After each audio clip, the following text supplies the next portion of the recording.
Hello everyone, I am Abhay Kumar Srivastava from gangboard.com and today I am here to discuss about method overriding. In the previous video we have discussed about method overloading. Now we are going to discuss about method overriding. So method already we have discussed. Method is nothing but the set of statement to be perform some specific task. So what are the set of stuff you written? Once a method you are going to be called, it is going to be perform the operation. So the method already we have discussed.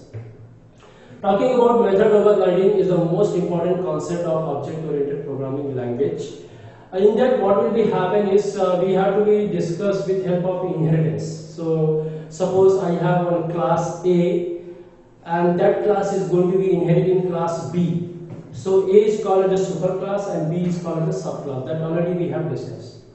So suppose I have A class, and in that we have method called so. Okay, so is the one kind of method which we have defined in class A, and later on you feel like that what method you have defined in so methods in class A, okay, it is not sufficient or it is not relevant.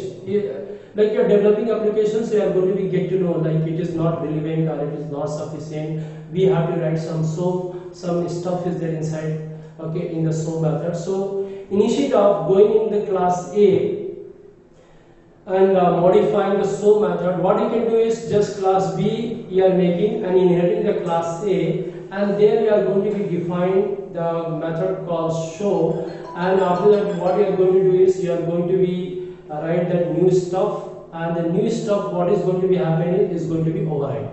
So overriding is the concept of inheritance, and the definition we can just say like that: if the method having the same name and same number of parameters, it is going to be called as what? Method overriding. So method overriding is always very useful. Now we can take a simple example.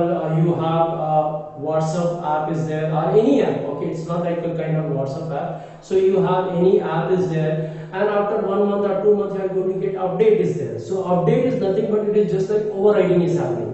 So what are the previous problem is there? They are resolving and they are sending as a new update, and once you are going to be update, so the previous code is going to be override with new code, or you can say that updated code. So your application, or you can say your app is going to be work with new application, or you can say the new app.